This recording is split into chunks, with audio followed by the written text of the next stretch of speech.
Bhopal, Central India, 1984. City residents wake, choking and unable to breathe. Stampeding in panic, thousands die. Poisoned by the very air around them.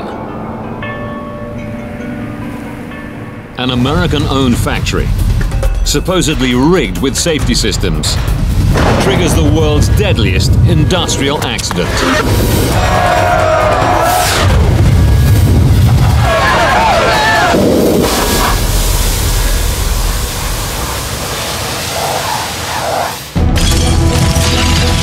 Disasters don't just happen. They're a chain of critical events. Unravel the clues and count down those final seconds from disaster.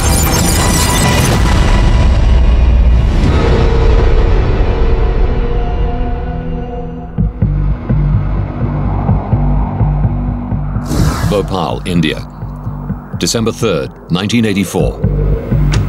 5 past midnight, and at the Union Carbide pesticide plant, workers detect a minor gas leak and phone it in. Control room operator Suman Day is the first point of contact. Yes? There is a leak. So immediately I check it out.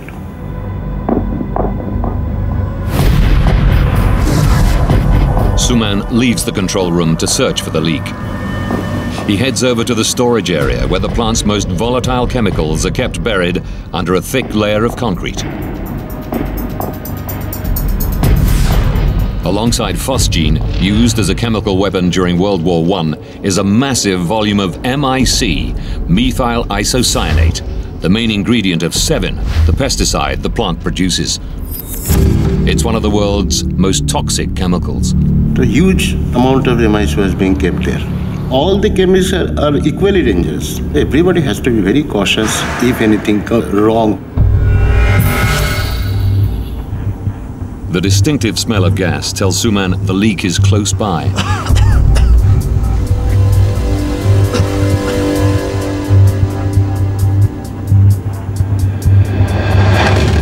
It was leaking, but thing is, that was leaking slowly. Minor gas leaks are a regular occurrence, and the workers have had to learn to live with the choking effects. Everything was all right. I have checked all the pressure, temperature and all that. Then as such, there was no work for us. So we were just chatting with other fellow in the control room.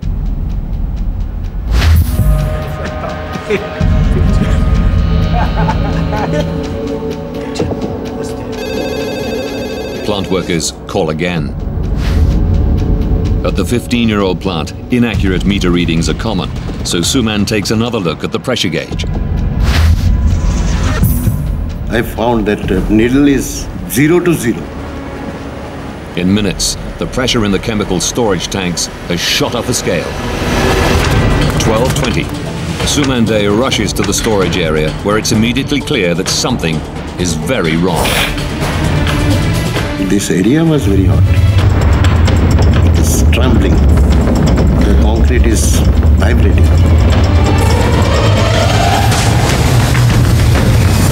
As Suman sprints for the control room, gas escapes into the factory's maze of pipes. There was a big, huge hissing sound, like a steam engine, you know. 12:30. Suman implements emergency procedures to neutralize the gas as it passes through a cleaning column called the vent gas scrubber. But nothing happens. Then the gas passes through the flare tower, designed to burn off any escaping gas. No, it's not working. But again, nothing. Under huge pressure, the gas hurtles through the network of pipes, up a venting chimney, and out into the atmosphere.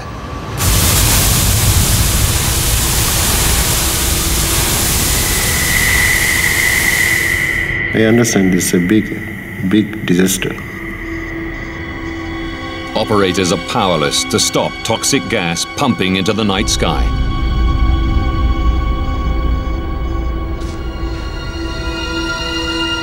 I announced that there is a big leakage from the storage area. Please evacuate.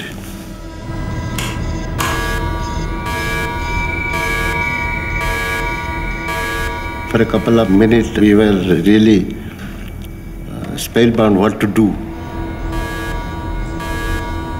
Never did it has come to anybody's mind that this type of disaster can happen. It's not just plant workers at risk. 1 a.m. The Union Carbide plant is right next to the residential heart of Bhopal, and a southeasterly wind blows the toxic cloud straight towards its 500,000 inhabitants.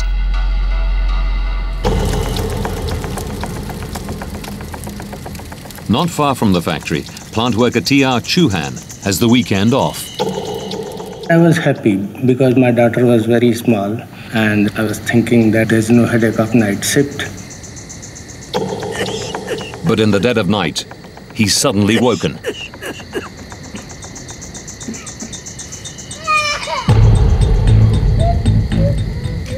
My son was weeping. At the same time, we felt some irritation in our eyes. You give him some water to drink. I'll go and see.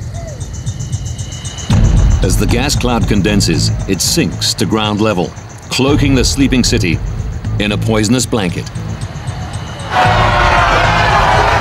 Almost immediately, empty streets fill with residents, gasping for breath in terrified confusion.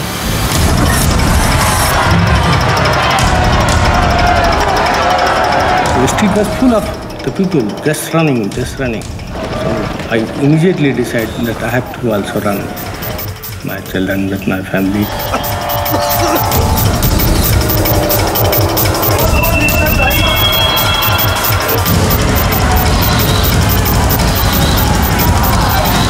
They are vomiting, coughing.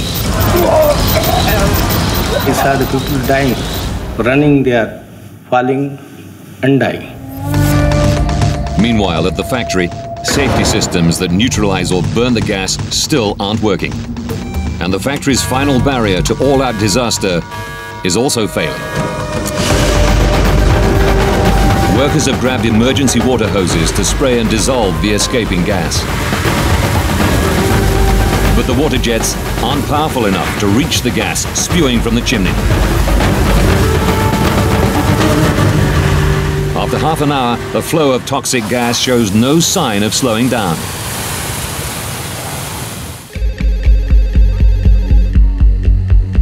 Across town, a late-night phone call wakes Dr. Bandari, senior consultant at Bhopal's main hospital. Hello? No. Slow down, please. You just rinse their eyes and put some eye drops. I got telephone call from the hospital. There's some gas has leaked out from a factory, which is probably ammonia. The number of patients have come here with eye problem. So I told him put some eye drops. He told me again, the number of patients is increasing and I can't manage. So could you please come? Yes. I'm coming there shortly. Alarmed by the unusual call, Dr. Bandari checks outside for any signs of gas.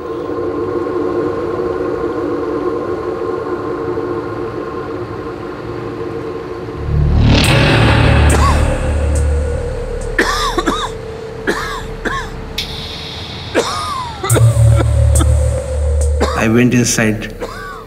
I was quite breathless and constantly coughing and coughing. With every minute, the invisible gas cloud spreads, covering an area some 8 kilometers wide. Locals only know it's impossible to breathe. Tens of thousands flee their homes in a panic stampede, choking to death as they run.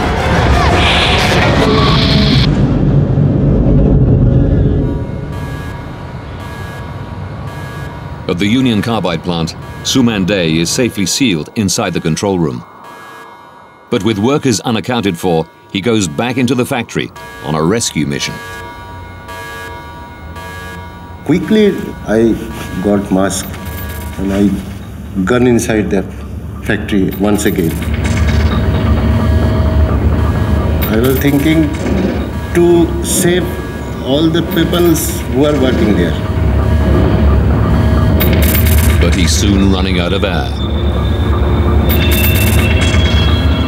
I was so scared, I was so frightened. In that fraction of moment, I was thinking maybe it's my end.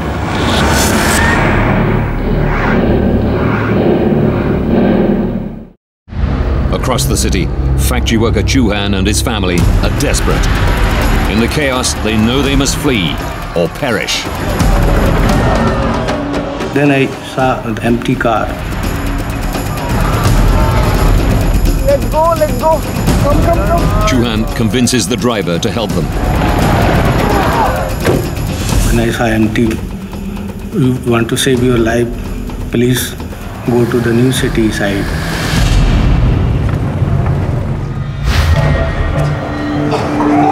After a violent coughing fit, Dr. Bandari has recovered enough to reach the hospital. As soon as I reached the hospital, I saw a lot number of people standing there, waiting for the treatment.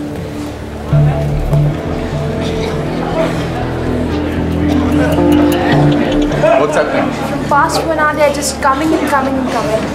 And what about her? Doctor, I wash your eyes with water, but it's not helping.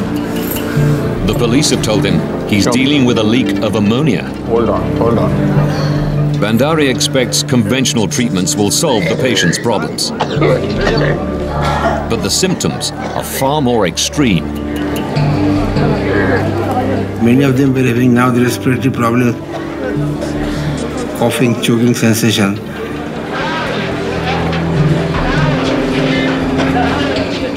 His standard remedies are ineffective. We did not know what to do. This is an unknown medical condition. Thousands of choking, dying Bhopalis overwhelm the hospital. And Bandari needs answers. He's convinced the gas isn't ammonia. You don't understand. There are hundreds of patients outside my clinic.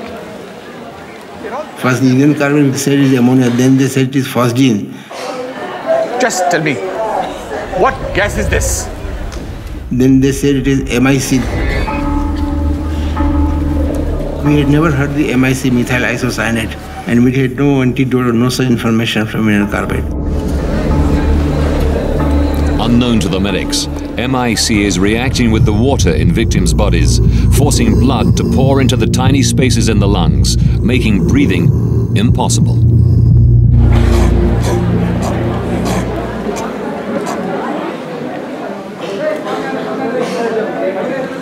Many died instantaneously on the spot. Especially those who were running and they inhaled the gas, and immediately lung becomes swollen and the people drowned in their own secretions. From 3 o'clock onwards, we started getting line of dead bodies.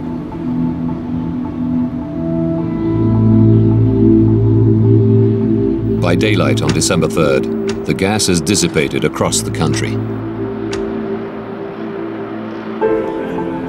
But in Bhopal, some 3,000 people lie dead. And more than 300,000 are suffering the agonizing consequences of exposure to MIC. Sumande and the other plant workers survive the night. In the daylight, he sees the devastation of his city for the first time. I saw the buffaloes, the cows were on the street, dead. The worst affected are the old and the young, often trapped in the densest parts of the cloud close to the ground.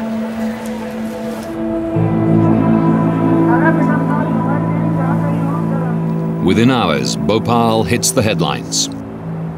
The death toll in the Bhopal disaster stands at over 2,500, the worst industrial accident in history.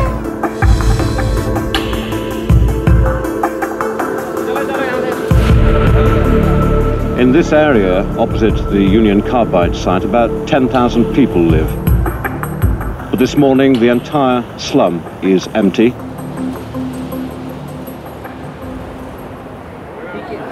horror at the scale of suffering is followed by a simple question: how could this happen? The day after the disaster, the Indian government dispatches chemist Dr. Thiagarajan to make the plant safe. Absolutely horrifying situation. People were still on the street, dead bodies were there, and people were crying, and it was panic.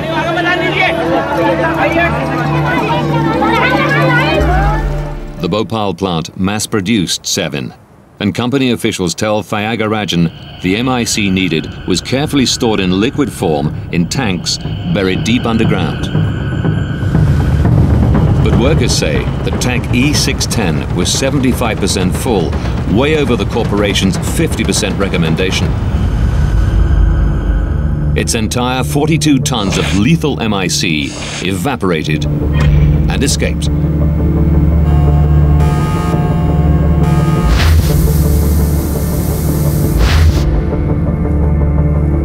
And then Thiagarajan makes another shocking discovery.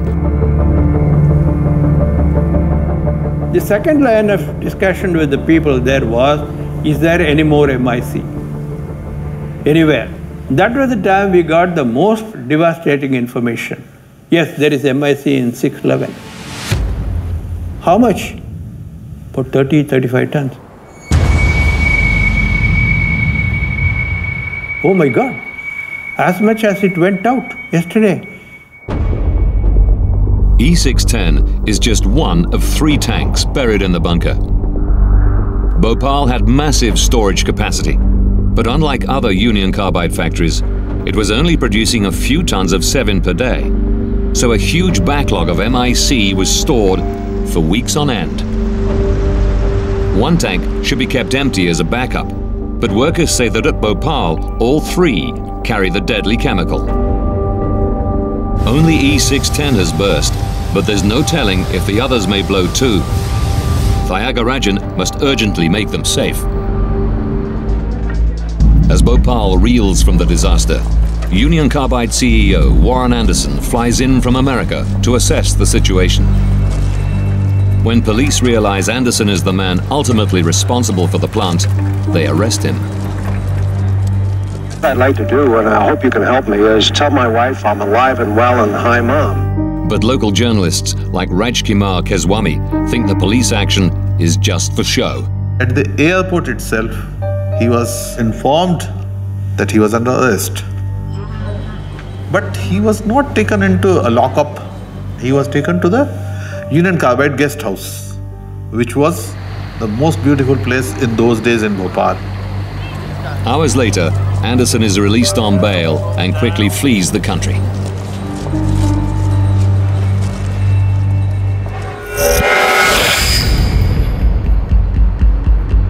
At the pesticide factory, Dr. Thiagarajan must decide how to deal with the remaining 35 tons of MIC.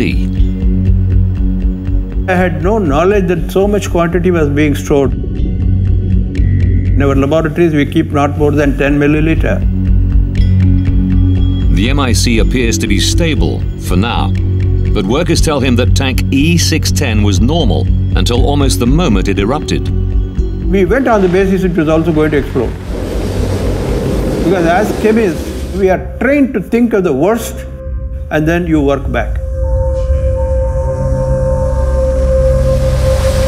Thiagarajan knows it's vital they dispose of every last drop to avoid a second disaster.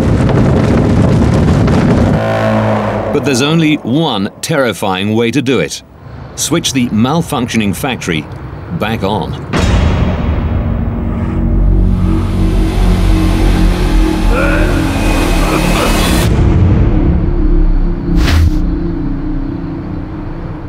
We will use the same people and produce the same carbaryl which was being produced by these people.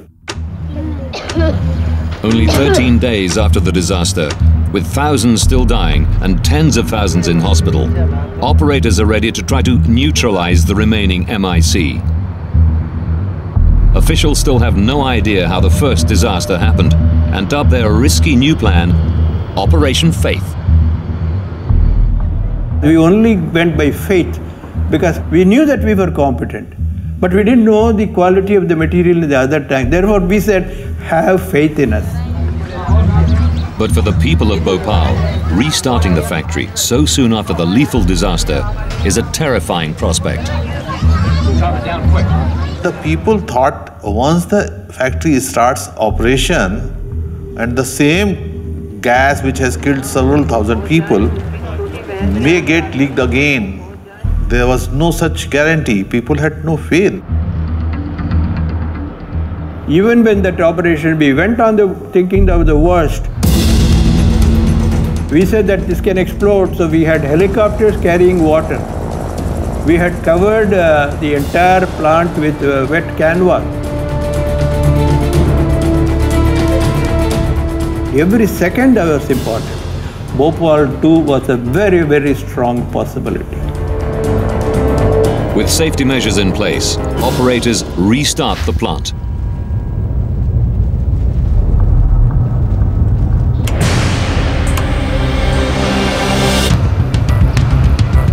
As production begins, Bhopalis panic and flee the city. Many people left Bhopal. Nobody wanted to risk his life by taking any chance. As the remaining MIC is drained, even hospital patients join the exodus, leaving only those too sick to escape. It was a deserted city. Like a city of ghosts. It takes an agonizing 7 days to turn the remaining MIC into 7 pesticide. A second disaster is averted. We were happy that we could do that, and we left the place saying that it is now safe. The people of Bhopal return, but they're furious. Everyone wanted to know how it happened. The public, the press, journalists, the parliament. And therefore we had to quickly conduct studies and trace the root cause of this particular disaster. Now, by rewinding the crucial events and delving deep into the investigations that followed the tragedy, we find out exactly what went wrong on that terrible night in Bhopal.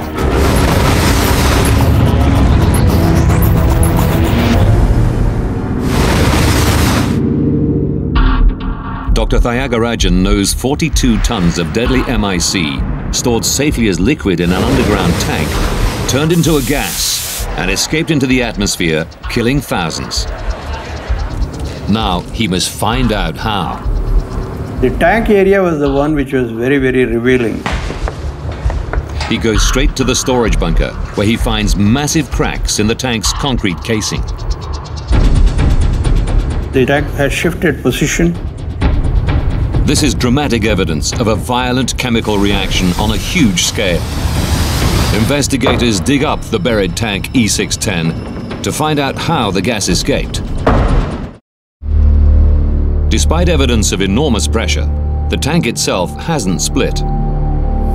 Thyagarajan's team discover that the emergency pressure release valve is ruptured. The gas escaped through the emergency venting system and out into the atmosphere.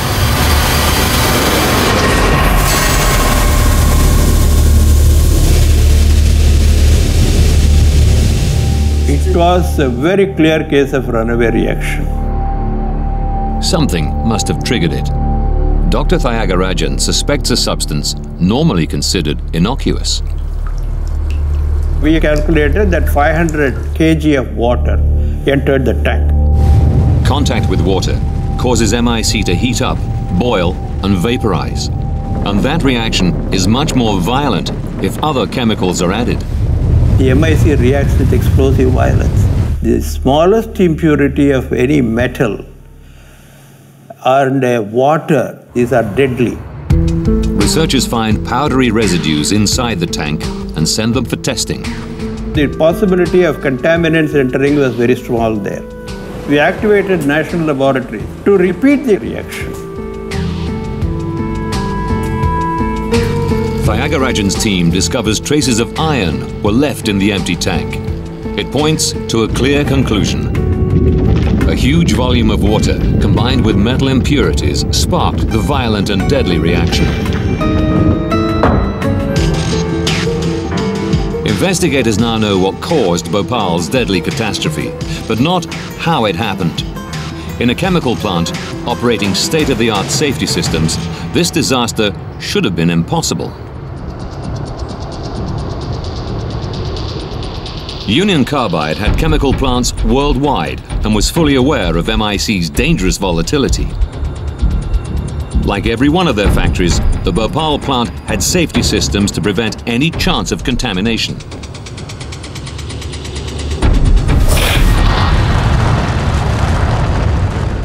We're all here to learn more about what happened in Bhopal, India. Within days of the disaster, Union Carbide boss Warren Anderson claims this was no accident. It doesn't sound like something that's inadvertent, and it could be a deliberate action. With a clear implication of sabotage within the plant, trade unions representing workers seek an independent opinion. They invite American investigator Michael Wright to Bhopal, but the authorities deny him a work visa, so he must operate in secret. Neither Union Carbide nor the Indian government really wanted us there. They didn't want somebody independent mucking around in their investigation. As Health and Safety Director for America's Steelworkers Union, his expertise is in the safe operation of large factories. Things like Bhopal are what we technically call low probability, high consequence events. These are accidents that happen rarely, but when they happen, they're huge, they're catastrophic. With no official cooperation, Wright is forced to travel as a tourist to Bhopal. There, he witnesses the scale of the suffering firsthand. You walk through the neighborhoods and you realize everybody's coughing because they were exposed to this terribly toxic chemical. You meet kids who've lost their parents, parents who've lost their kids. We have to put aside the horror of what happened and figure out how it happened. You've got to look at all the possible scenarios. And a lot of accident investigation is eliminating what didn't happen. Wright isn't allowed into the plant itself, so only a covert investigation will help him discover the immediate causes of the disaster. We were able to take long-range photographs of all kinds of equipment inside the plant. We also were able to get the technical operating manual for the plant. And we talked to workers. We talked to, we think, everybody who was on duty that night.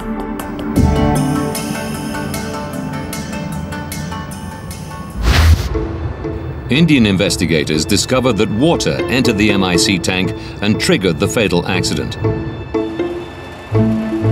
So Wright studies factory schematics to find out where that water came from.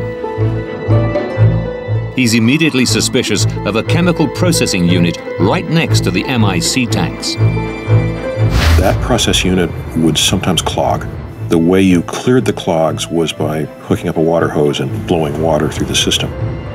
That wasn't a dangerous operation. But in clandestine meetings, factory operators tell him corners had been cut. The company installed a jumper line between those two process units. A piped shortcut to the MIC storage area allowed operators to use equipment interchangeably, but it permanently linked the lethal chemical to the rest of the plant. That made the plant much more dangerous. If you had isolated that MIC unit completely, then water could never have gotten into it. The jumper line provided a direct route through which water could reach the MIC unit. Wright discovers that workers flushed out the pipes on the night of the disaster. A worker began that operation about 9:30 p.m. He noticed that water wasn't coming out the other end. Eventually water did start coming out the end, and everybody thought things were fine. They were unaware that a backlog of water headed through connecting pipes towards the MIC unit. But still, a simple safety device should have blocked its progress. This metal plate, called a slip blind, slides into the junction of two pipe sections, forming a watertight seal whenever pipes are being washed. That slip blind was not there, is what allowed water to get into the tank. Even if water did reach the MIC tanks, the plant schematics tell Wright there is one last barrier to stop it getting in. Inert nitrogen gas is pumped into the MIC tank, providing a safe high-pressure layer between the lethal liquid and the rest of the plant. It's a system Wright has seen before. It's safe and efficient, usually. But plant workers reveal faults in the system. The 30th number, I saw they are performing the pressurizing the 610, but they're not able to pressurize. In a 15-year-old plant, staff were accustomed to occasional faulty readings. But plant worker Chauhan knew a total failure to pressurize the tank could only mean one thing. It means there's a leakage in vent line. Checking the factory records, Chauhan sees the problem has gone unreported for weeks. About more than 20 days it was not holding pressure. There's no recording of pressure in the lock sheet. And if a faulty valve is letting nitrogen out, it could let water in. Water took a pathway to that valve, and that valve would have stopped it. But as the valve was leaking, we think water got through and made it into the MIC tank.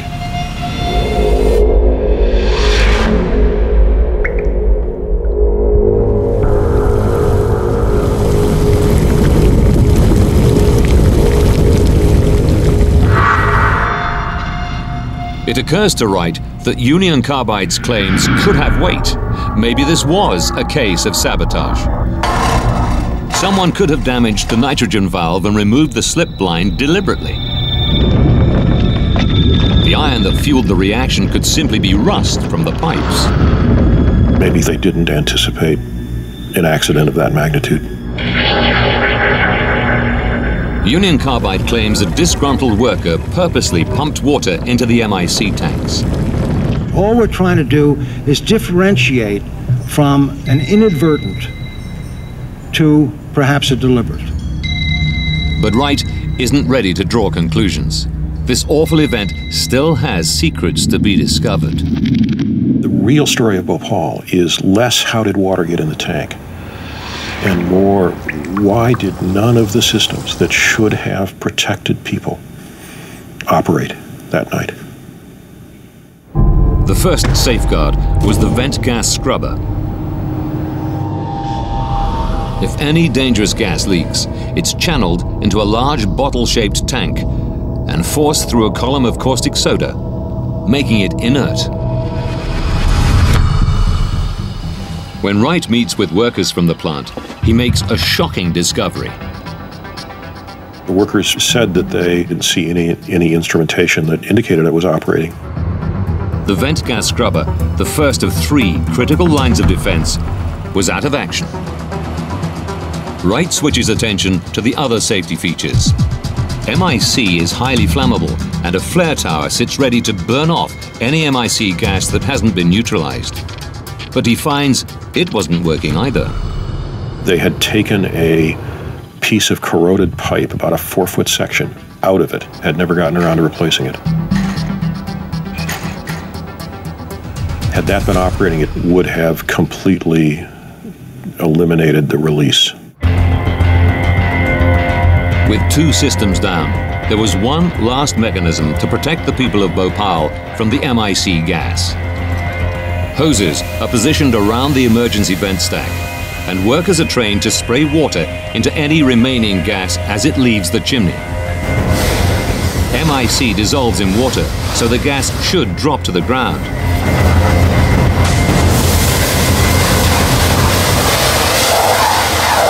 Wright cannot believe what he hears from witnesses. The problem with the water spray system is that it was undersized and the water sprays didn't reach the height of the release. Not only did water bypass protective measures and trigger the MIC reaction, but the three fundamental safety systems designed to contain an escape of gas either couldn't cope or weren't working. It's a mind-boggling sequence of failures that points to a pattern of negligence. Michael Wright begins investigating plant management and the parent company's corporate dealings. The plant was losing money. They had undergone an expansion several years earlier. They had misjudged their market. They weren't selling nearly as much pesticide as they expected to.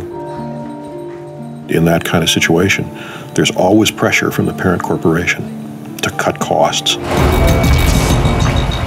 Workers tell Wright that as the emphasis on safety slackened, small leaks became commonplace and sometimes deadly. There were at least 5 chemical accidents in the plant between 1981 and 1984. There was a leak in December of '81 that injured 3 workers, one of whom died. So there were plenty of warnings that something was amiss. The cost-cutting began with a missing slip blind. That slip blind was critical to the accident. Had that been there, there never would have been an accident. To Wright's amazement, this critical piece of safety equipment was left out time and again because of staff cutbacks. The maintenance supervisor who should have been responsible had been laid off. Faulty gauges meant no one noticed when the reaction started. Throughout the plant, the instruments were out of calibration because it saved money not to do the maintenance. The vent gas scrubber wasn't working. But even if it had been, it could never have cleaned such a large amount of deadly MIC. The vent gas scrubber was only capable of dealing with puffs from valve openings. Nobody thought to design it for a big accident, and nobody wanted to spend the money. For 2 months, failure to replace a broken pipe meant the flare tower couldn't burn any escaping gas. Maintenance workers said it would have taken about 2 hours to put a new piece of pipe back in. And Union Carbide US had told their Indian counterparts that their emergency water hoses weren't up to the job. Union Carbide had said install bigger water spray systems. They hadn't done it. Wright now suspects Warren Anderson's sabotage theory is nothing but a smokescreen. Union Carbide never really presented any credible evidence. The sabotage theory was clearly Union Carbide trying to cover its tracks.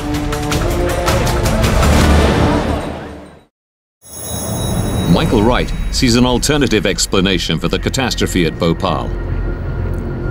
In a factory working with one of the world's most toxic chemicals, massive cost-cutting invited a massive disaster. By 1984, Union Carbide has cut the equivalent of $1.25 million from Bhopal's annual running cost. But the plant is still losing money. All the evidence points to an incredible chain of failures and negligence by Union Carbide management. A lot of things had to go wrong in Bhopal, but they all went wrong. And they all went wrong because management made fundamental decisions to save money at the expense of safety. Wright now completely discounts sabotage. This catastrophe was the company's fault. Every time we learned about a system that had been shut down and could have stopped the accident, you just shake your head because they didn't spend a little bit of money and a little bit of time. Thousands of people died.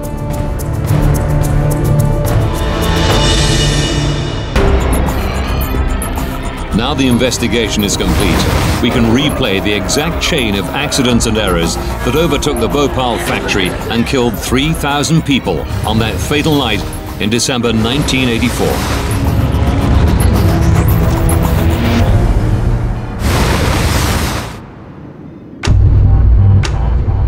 Three and a half hours from disaster, a shift worker begins a routine cleaning operation, but pipes are clogged and he floods the system.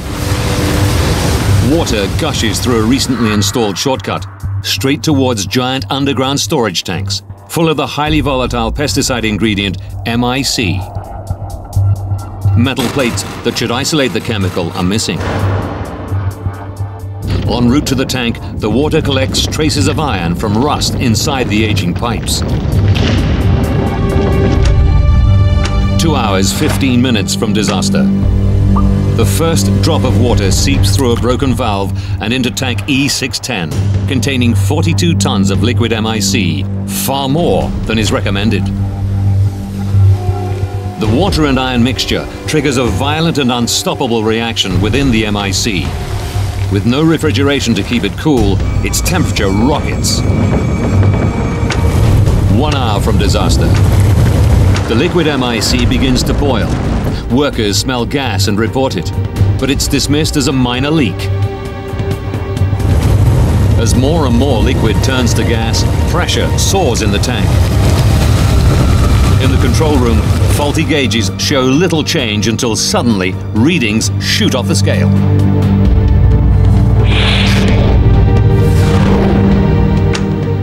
35 minutes from disaster. Control room operator Suman Day witnesses the runaway reaction firsthand as the spiraling pressure blows the tank's safety valve and cracks its concrete storage bunker. High-pressure MIC hurtles into the vent gas scrubber. Workers expected to neutralize escaping gas, but it's out of action. Even if it was working, it's only designed to cope with minor leaks. Tons of superheated MIC rush straight through it. 15 minutes from disaster. The toxic gas streams past the flare tower, a backup safety system that should burn off escaping gas. It's also out of action, and lethal MIC bursts into the night sky. 10 minutes from disaster. In a last-ditch attempt to neutralize the escaping gas, plant workers turn on emergency water cannons. They are woefully underpowered and cannot reach the venting gas. 1 a.m., December 3rd, 1984. A lethal cloud of MIC gas, one of the most toxic substances on Earth, descends on Bhopal and its 500,000 residents, killing 3,000 people in a matter of hours.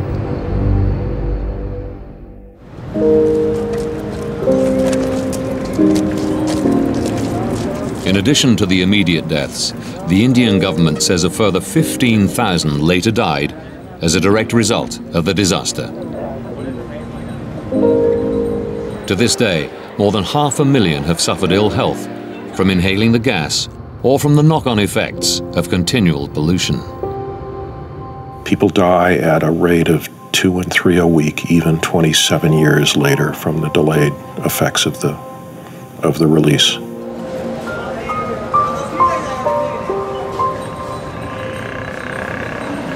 Following the disaster, Union Carbide abandoned the plant. It remains standing, a rusting hulk that casts a permanent shadow over the city of Bhopal.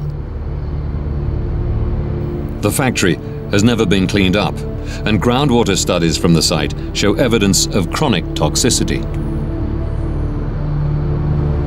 5 years after the disaster, Union Carbide America agreed to pay a compensation package of $470 million, only around $600 per victim. As part of the deal, the corporation demanded immunity from any future criminal charges. Former CEO Warren Anderson, now in his 90s, retired to Long Island, New York. In 2010, 8 former managers from Union Carbide India were convicted of death by negligence and fined $2,000 each. And to this day, the company insists the catastrophe was an act of sabotage. The people we met in Bhopal are survivors of enormous courage, enormous humanity. Their story should be told. And the loved ones who they lost should always be remembered.